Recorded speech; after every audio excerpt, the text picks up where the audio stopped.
This is the story of how my fiancé and my best friend spent almost a year planning to destroy my business, fake their way out of a relationship, and burn down a warehouse full of my life's work for an insurance payout, all while I sat across the dinner table from both of them and thanked my lucky stars I had people who loved me. My name is Claire Bennett, and before this happened, I believed I understood the people I trusted and the life I had built. People always ask how you can love someone for 6 years and not see what they really are. For a long time, I took that question personally, like it was accusing me of being stupid or blind or too weak to notice what was right in front of me. I used to think there had to be some obvious mistake I made, some giant red flag I missed, because I wanted the relationship too badly. But after everything that happened, I think the answer is uglier and much more ordinary than that. The people who are best at deceiving you are the ones who know exactly what you need to hear, and they do not throw it at you all at once. They hand it to you in pieces. They make it gentle. They make it feel like love. By the time you understand what you are holding, you have usually already agreed to carry it. Ryan Cole and I met in a wedding planning course at the local business college, which is either fate or the universe making a joke, depending on how generous you feel about the topic. We were both 26, both holding business degrees we had not yet figured out how to use, and both pretending that taking a class on wedding logistics was a rational way to build towards something real. He was charming in the way people remember long after they have forgotten what was said. He had an easy smile, a voice that sounded calm even when he was excited, and a way of making everyone around him feel as if he had specifically chosen them in a crowded room. I was more practical. I liked systems. I liked lists. I liked knowing that if one thing fell apart, there was a backup plan, and a backup plan for the backup plan. Ryan said that was what made us work. He said I was the engine and he was the polish. I thought that was a romantic way to describe partnership, so I believed it. 2 years after we met, we started Bennett and Cole Events with $11,000, a used laptop, and a folding table we borrowed from my cousin. We worked out of a tiny office with no window, a rattling air conditioner, and a printer that jammed so often it should have been considered a second employee. We took every event we could get: birthday parties, graduation receptions, small weddings in church basements, corporate luncheons no one else wanted because the budget was too thin and the clients were too demanding. Ryan was the face of the business, the one who could talk a nervous bride down from a panic attack, or convince a skeptical hotel manager to give us an extra hour of load-in time. I was the person who made sure the tables arrived, the linens matched, the vendors showed up, the invoices were paid, and nobody forgot the dietary restrictions on the 4 guests who would have gone hungry otherwise. Over time, the work got bigger. Our client list grew. We hired staff. We moved into a second office, then a larger warehouse for inventory, then another storage space when we started booking events that filled entire ballrooms instead of backyards. By the time we got engaged, 5 years into the relationship, people in town knew our company name. We had a reputation for handling disasters without letting the clients see the panic behind the curtain. If a florist no-showed, we made it work. If a caterer delivered the wrong entree, we solved it before anyone noticed. If a bride's mother and father were talking divorce at the rehearsal dinner, Ryan could smooth it over with a joke and I could redirect everyone toward the champagne. We were good at it. I thought that meant we were good at us too. Ryan proposed at the lighthouse on the harbor where we had our first real date.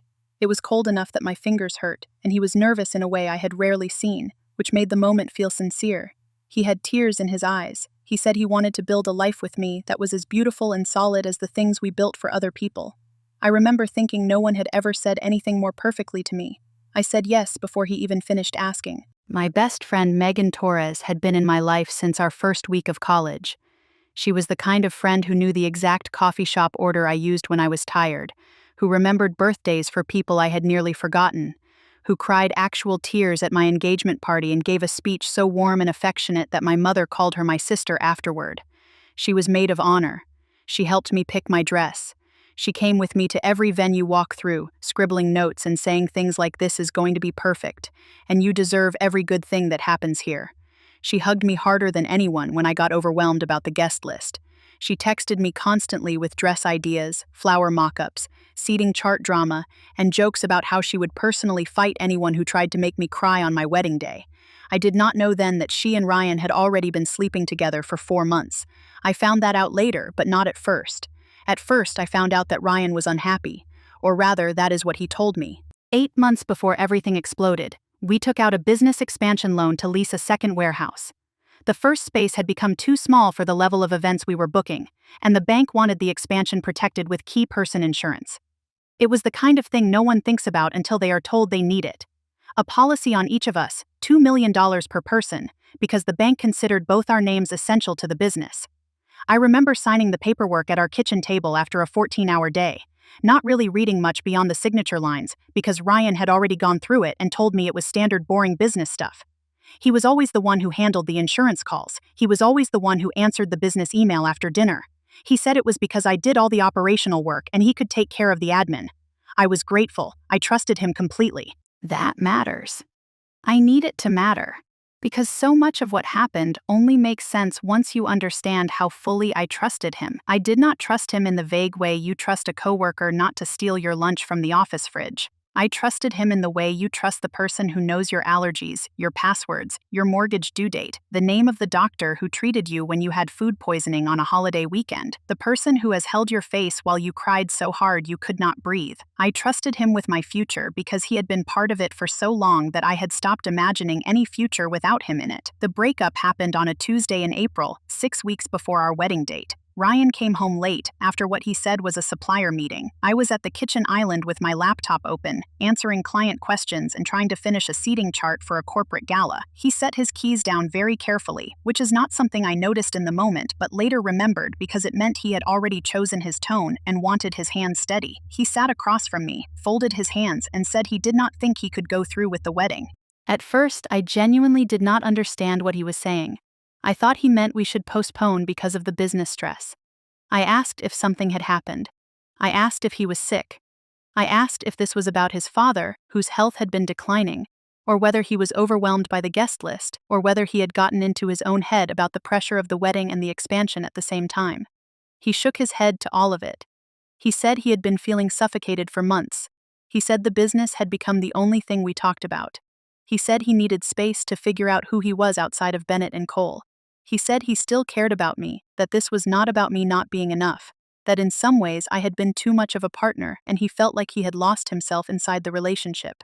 He said it gently. That was the worst part. He did not yell. He did not accuse me of cheating. He did not say something ugly and easy to hate. He sounded heartbroken, almost apologetic, like he was delivering bad news he wished he did not have to deliver. I remember sitting there waiting for the other shoe to drop, waiting for him to laugh or admit this was some terrible misunderstanding. Instead, he just looked sad. I thought I was watching a man break his own heart to save me from a future he no longer wanted. I cried until I could not breathe. Then I cried some more. He moved out within a week. He said he had rented a short-term apartment so he could clear his head and not make a decision he would later regret. Before he left, he told me he did not want money to complicate things, that he would sign his stake in the business over to me if that would make the transition easier. He said he wanted a clean break. He said he owed me that much. I remember thinking that despite everything, he was being decent. Now I know that was the point. The clean break was not a gift. It was a setup. Megan showed up the morning after the breakup with coffee, pastries, a box of tissues, and the kind of face people make when they are trying very hard not to look shocked. She sat with me on the bathroom floor while I sobbed so hard I made myself nauseous. She rubbed my back. She told me Ryan was a coward. She told me I deserved better. She told me she would help me get through whatever came next because that was what best friends did. I remember being grateful in a way that now makes me feel physically ill. I remember thinking, at least I have her. At least one person in the world is still on my side. For about 2 weeks after that, I was barely functional. I showed up to work because I had to. I answered emails because they would not stop coming in. I tried not to throw up in the parking lot between client meetings. Megan brought me dinner and made me leave my phone in another room so I could eat without staring at photos of me and Ryan from last Christmas. She checked on me twice a day. She made me laugh a few times. She told me I was strong enough to survive this, and I clung to that because I needed to hear anything that made the day feel survivable. Then she started giving advice. It began innocently. She said I should not leave Ryan's stake in limbo for too long because that could create legal confusion if he changed his mind about the breakup, or if his name stayed attached to business decisions while he was emotionally unstable. She said she knew someone who worked with small business investors and might be interested in a quiet minority buyout. She said it would give me breathing room and let me stabilize the company before wedding cancellations and emotional chaos started affecting our cash flow. I was exhausted, hurting, and trying to run a company while going through the kind of breakup that makes every room feel like it has too much air in it. The idea of an investor sounded like less to carry. Megan framed it as help. She framed it as protection. I agreed to meet the lawyer she recommended. 3 weeks after Ryan left, I signed paperwork selling 18% of the company to Larkspur Holdings, represented by a lawyer Megan said she had used before. I did not ask who owned Larkspur Holdings. I did not ask enough questions. Why would I? My best friend had suggested the meeting. My best friend had spent nights on my couch making sure I slept. My best friend had seen me collapse in the shower because I was too tired to hold myself together. It never crossed my mind that she could be sitting on the other side of that paper trail. If I am honest, I do not think I was suspicious of anyone at that point. I think I was in survival mode, and survival mode has a way of narrowing your world to whatever is immediately in front of you. The rent, the payroll, the next client, the next tearful phone call, the next meal you need to force down because otherwise your hands shake too badly to function.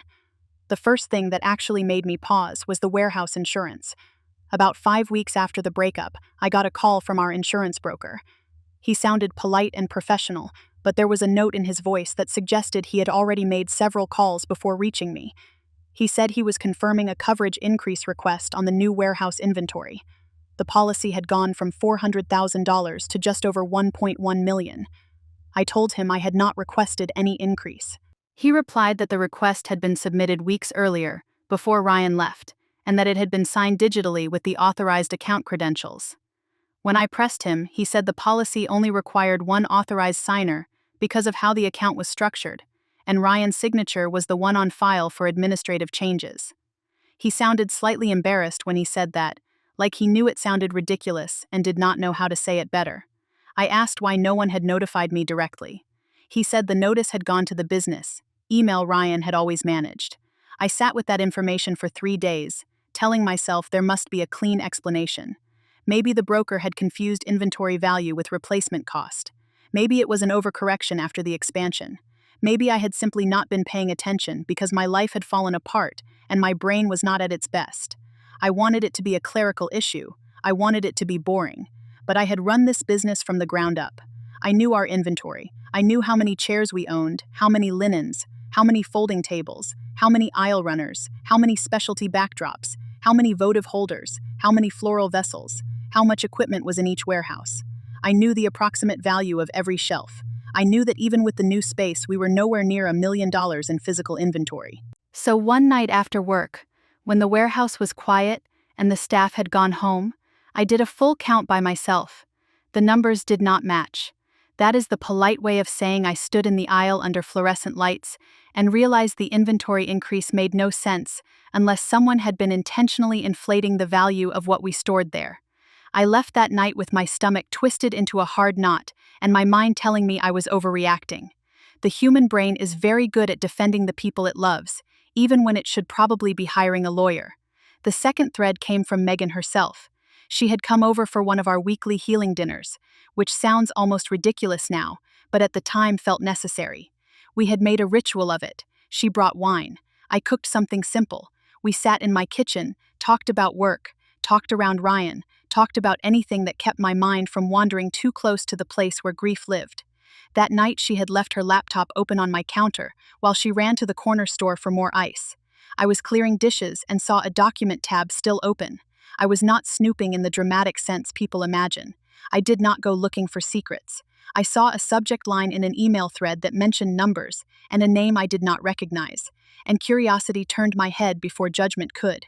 The email was between Megan and a man named Vic Alvarez. The subject line read, Elm Street numbers use as template. I should have closed it immediately. Instead, I clicked. What I read in those next 4 minutes changed the rest of my life. The messages were old, 2 years old, which made them worse, not better. They referred to a fire at a small event venue on Elm Street, a property Megan had briefly co-owned through a shell company before selling her stake right after the fire. The language was carefully vague, the kind of language people use when they know exactly what they are doing but want to make it sound like logistics. There were references to the policy limit, to timing, to what had to be submitted before what date, to making sure the appraisal supports the jump, to keeping the split the same as before, and to Vic making sure his insurance friend kept his cut quiet. I did not understand every line. I understood enough. I understood that this was not just some one-off transaction. I understood that Megan had done something shady, maybe criminal, before. I understood that the phrase "use as template" was not about a spreadsheet. It was about repeating a scam. I also understood in a cold rush that made the room suddenly too bright why she had been so eager to suggest a new insurance structure, a new investor, and a cleaner business arrangement after Ryan left. This was not a grieving friend trying to help. This was a person who knew the mechanics of the trap because she had built one before. I closed the laptop exactly the way I had found it and set it down with hands that I was somehow still keeping steady. Megan came back with ice and asked if I wanted to open the red or the white. I smiled at her. I asked about the line at the store. I listened while she complained about parking. I sat through dinner like a woman with a whole future inside her that was slowly, silently collapsing. That night I did not sleep. The next morning I called my cousin Priya, who worked as a fraud investigator for a regional insurance consortium. She was the kind of person who hated wasting time on polite evasions. I told her the breakup, the insurance increase, the email, the business sale, the odd maintenance request, all of it, and she listened without interrupting. When I finally stopped talking, she was quiet for so long I thought the call had dropped. Then she said, very carefully, "Claire, if what you're telling me is real, they are not planning to file a claim on inventory that already exists. They are planning to destroy something first." I remember sitting down on the kitchen floor because my legs suddenly stopped being useful. Priya could not formally investigate my case because she had too direct a family connection, but she could point me in the right direction. She told me what kinds of documents to pull, what would matter, what would not, and how to keep my face neutral until we had enough to hand off to someone who could act. She also told me, bluntly, not to confront them yet. That was the hardest part. I wanted to rip the truth out of the room with my bare hands. I wanted to throw Megan's laptop out the window and call Ryan every name I had ever learned. I wanted to force one of them to flinch. But Priya was right. If I had gone directly at them with nothing but a half-read email and a suspicious insurance policy, they would have explained it away. They were too practiced, they were too calm. I needed more. So I started building a file. I pulled the Larkspur Holdings paperwork and had a lawyer friend of Priya's trace the ownership structure. It took some work because shell companies are built to be annoying on purpose, but eventually we got there. Larkspur Holdings led to another entity. That entity led to another, and one of those ultimately connected to an address that turned out to be Megan's apartment. That was the first time I sat at my desk and felt my hands go cold. I got copies of the insurance increase documents through the broker, using the excuse that I needed them for my records. The appraisal supporting the jump-in coverage had been conducted by an inspector whose name I later found on the Elm Street paperwork from 2 years earlier. Same company, same rubber-stamped style, same suspiciously inflated valuation. I found a maintenance request in our shared vendor calendar that Ryan had not removed himself from after the breakup. It was for an electrical inspection at the new warehouse, scheduled for a Sunday night when no staff would be on site. The date was 4 days before our wedding should have happened.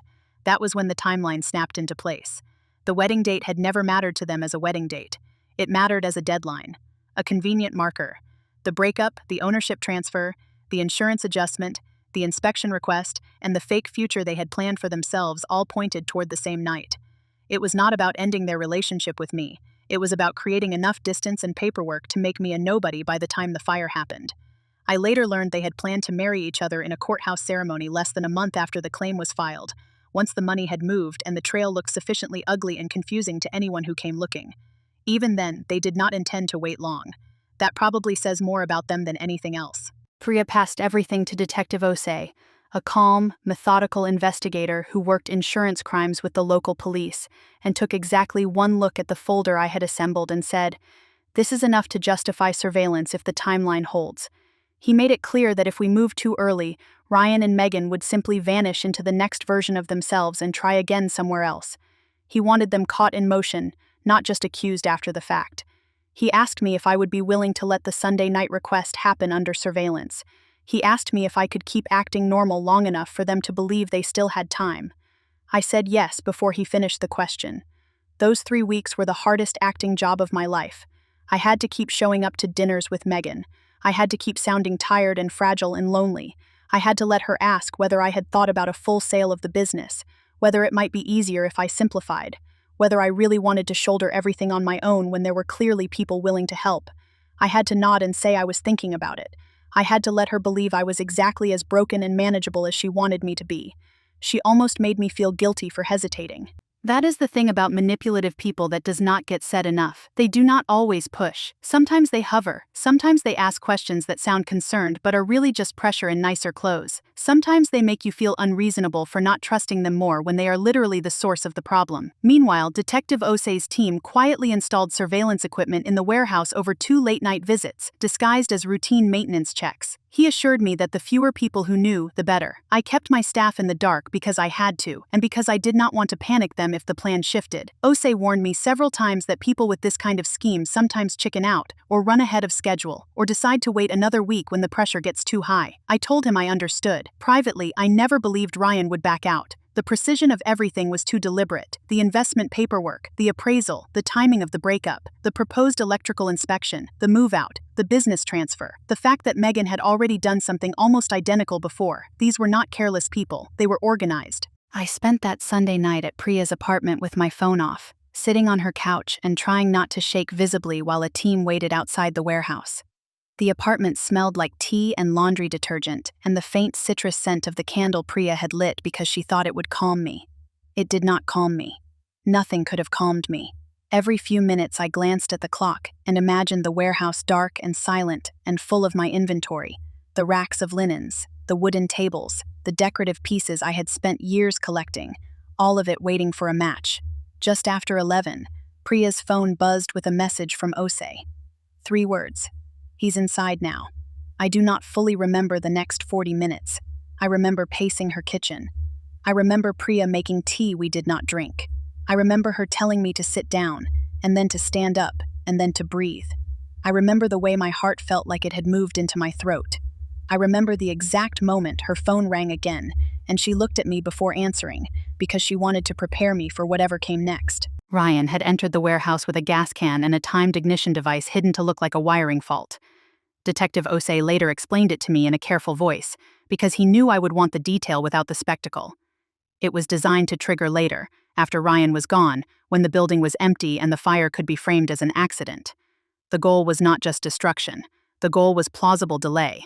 By the time anyone noticed, they would have wanted the paperwork to point in the right direction and the evidence to look old enough to be dull. The officers moved in before he could finish setting it up. He did not run. That part still surprises me. I had imagined a dramatic chase, some last-minute denial, shouting, panic. Instead, the first thing he asked when they identified themselves was, "How long have you known?" Not, "What are you talking about?" Not, "This is a mistake." Just, "How long have you known?" As if the only thing that had failed was the secrecy, not the scheme. Megan was arrested 2 hours later at her apartment. Inside, investigators found folders. Organized ones. Not messy, not desperate, but printed and tabbed and labeled as if she had been building a presentation for a board meeting rather than a criminal case. There were copies of the Larkspur Holdings documents, notes on claim timing, and a second folder outlining a plan to relocate after the payout, including a new state, a new set of names, and a list of how to handle the transfer of money so it would not look connected. That was when I learned the relationship they had planned to build on the ashes was not even the first time Megan had done something like this. Detective Osei came to my apartment the day after the arrests, looking exhausted in the way people do when they have spent the night making sense of other people's ruin. He told me that after reviewing the Elm Street material, the investigators had found enough to reopen the old fire case. Megan had briefly co-owned that venue through another shell company. 2 years earlier, after a suspicious electrical fire and a quick insurance payout, she had walked away with money and a clean legal footprint while someone else took the blame. That someone else had been a man named Thomas. He had owned a rental property business for a decade. According to Osei, he had spent 2 years fighting investigators after the Elm Street fire because, without proof, they treated him as the likely suspect instead of the victim. His story had collapsed under the weight of missing evidence, and Megan had gotten away. Osei asked if I wanted to speak to him. I said yes immediately, though I did not know what that conversation would do to me. Thomas and I spoke on the phone for almost 2 hours. It was strange, talking to a stranger who understood the exact shape of the same deception. He told me about the way he had second-guessed himself for months, about how every document he had not checked and every conversation he had trusted had been used against him, about how humiliating it was to realize that someone you had once slept beside had been running a parallel life right under your nose. He told me he had never been able to prove what he suspected, only that Megan had been too interested in the paperwork, too quick to push him toward a new policy structure, too calm after the fire. He said hearing that the case was being reopened because of something I found in my own kitchen was the first time in 3 years anyone had taken him seriously. That conversation did not heal either of us. It did something else, though. It reminded us that being fooled is not the same thing as being foolish. Sometimes the evidence is designed to be invisible until one person finally notices the right-wrong thing. The months that followed were a strange blend of relief, humiliation, legal work, and grief that did not cancel each other out. Ryan was charged with attempted arson, conspiracy to commit insurance fraud, and falsifying business and insurance documents. Megan faced the same charges, plus additional counts connected to the earlier fire after the reopening of the Elm Street case. Because the warehouse fire never actually ignited, the physical damage was prevented, but the business damage had already begun the moment Ryan and Megan engineered the fraudulent stake transfer and used it to position themselves inside the company's structure. Getting my ownership back was not instant. It took months. The court had to unwind the Larkspur Holdings transfer, void the documents Ryan had signed after the date investigators identified as the start of the fraud, and sort through the chaos they had left behind. There were hearings, depositions, financial reviews. More than one long afternoon spent staring at spreadsheets while lawyers spoke around me in a language that seemed built specifically to keep ordinary people from feeling in control. I got my 18% back eventually, along with a court order restoring full ownership where it belonged. Nearly 8 months of business decisions Ryan had made in secret were invalidated. The investigation pinned the beginning of the scheme to almost 8 months before the breakup, which meant that while I thought I was living through a difficult engagement, I had actually been living inside the long tail end of a plan I did not know existed. That realization hit me harder than the arrests. 8 months. That is the number I kept returning to. 8 months of me assuming we were tired, stressed, and overextended, when in reality 2 people I loved were deciding how best to strip my life down and cash it out. 8 months of private tenderness and public normalcy, of shared dinners and wedding planning and business meetings, all taking place inside a structure that was already being hollowed out. Bennett and Cole Events did not remain Bennett and Cole Events. After the case stabilized, I changed the name to Bennett Events. It was a practical decision. I did not want Ryan's name on the marquee. I did not want clients asking too many questions about a partnership that had become a legal case. I did not want to keep carrying his name through the front door every morning. Removing it felt less like reinvention and more like cleaning out a room after a fire that almost happened. I kept the staff who stayed loyal. A few people left, which I understood. One part-time coordinator said she could not shake the fear of working in a building that was supposed to burn. I did not blame her for that. Even I had moments after hours when the warehouse felt too still and every shadow looked like an old plan waiting to happen. Our lead florist, Dara, stayed. So did our operations manager, our assistant coordinator, and the rest of the team who had chosen to believe that the business was bigger than the scandal attached to it. The first morning I told everyone what happened. All 9 of us were in the smaller warehouse office. I expected shock, anger, maybe even some people walking out. Instead, Dara stood up, hugged me in front of the whole room, and said, "Good, now we know exactly who we're not working for anymore." That was the right reaction. I wish I could say I handled everything with perfect grace, but that would be a lie. I had nights where I sat in my apartment after inventory and just stared at the wall because thinking felt too expensive. I had moments when a phone notification made me jump. I had days when the phrase, "How long have you known?" replayed in my head like a bad song. Priya stayed close through all of it. She had begun as my cousin and ended up functioning more like a sister who could also read legal filings. She came to every major hearing she could attend. She brought lunch during depositions. She took over my apartment for one weekend when I was too fried to remember how to be a person and made sure I ate and slept and answered only the calls that mattered. When the local news ran a short segment about the foiled arson plot, she sat with me while strangers online decided they had opinions about my judgment and my relationship and what I should have seen sooner. You learn very quickly during a public betrayal that people who were not there feel entitled to an opinion about the speed of your trust. Priya, bless her, had none of that patience for them. Almost a year after the warehouse arrest, she showed up at my apartment with champagne, and the final court documents confirming the business had been fully restored to me. She handed me the stack, looked me dead in the eye, and said, "You did not survive this because you were lucky. You survived it because you paid attention when it would have been easier not to." I cried then, and not because the case was over. I cried because it was one of the only honest things anyone had said to me in a long time. I do not know exactly what happened to Ryan after sentencing. Megan took a plea agreement that included cooperating against him, which should tell you everything you need to know about how much loyalty existed between them when the money stopped being theoretical and started being a prison sentence. They had been willing to build a future together as long as the future was profitable. Once it became dangerous, they sold each other out with surprising speed. The one time I saw Ryan again was 11 months later in a conference room that smelled like burnt coffee and new carpet. It was a deposition. He looked smaller than I remembered, which is strange because my memory of him had always taken up so much space. He had been the man at the front of every room, at the center of every plan, the person who could make his confidence seem like gravity. In that conference room, he looked like a person who had finally run out of stage presence. He tried to catch my eye twice during a break. I did not give him the satisfaction. His lawyer had told him not to speak to me directly, and for once in his life, he actually listened to instructions instead of writing his own script. When it was over, I walked to my car, drove about 10 miles, and had to pull over on the shoulder of the highway. I was not crying. I just needed a few minutes to sit with the fact that I felt almost nothing. I had braced for that encounter for nearly a year. I had imagined rage, tears, panic, and maybe some humiliating part of me still wanting an explanation. Instead, I felt tired in the way you feel after finally setting down a heavy box you forgot you were carrying.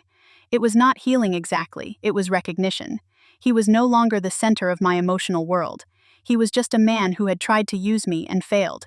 That realization was a relief I did not know I was allowed to feel. Dating again took longer than rebuilding the business. I did try, not much, but enough to know I was not ready to hand my trust back to the first friendly face that looked promising. Over the following year, I went on 4 dates. 3 of them were perfectly fine and therefore completely unusable in terms of actual emotional risk. The 4th was with a man who was nice, funny, and a little too eager to explain his own ex-wife, which set off every alarm bell I possessed so that one did not go anywhere. A therapist I started seeing that winter told me this was normal. She said my instincts were not broken. They had simply been overridden for too long by people who were skilled at making me doubt myself. That was not an easy thing to hear, but it did make sense. I had spent months learning to distrust my own unease because I had been taught, very politely, that everything was fine. Unlearning that took time. What changed first was not my willingness to date. It was my willingness to trust my own observations without apologizing for them. I became more careful about who I let close, but not in a bitter way. More in a filtered way. If someone was kind, I noticed whether the kindness was consistent. If someone was calm, I noticed whether the calm came with openness or secrecy. If someone said I was overthinking, I paid attention to whether they had just dismissed something real. I learned to treat my own discomfort as information rather than noise. The truth is, what happened to me did not destroy my ability to trust. It sharpened it. Not immediately. It took a long time. There were days when I still wondered if I had missed some obvious sign because I wanted the relationship too badly. There were days when I replayed every dinner with Megan and Ryan, trying to find the exact moment the lie became visible. But the more I thought about it, the more I realized they had not been careless enough to leave one single glaring clue. They had built a whole environment where each clue made sense only when combined with all the others. That is what makes people like that dangerous.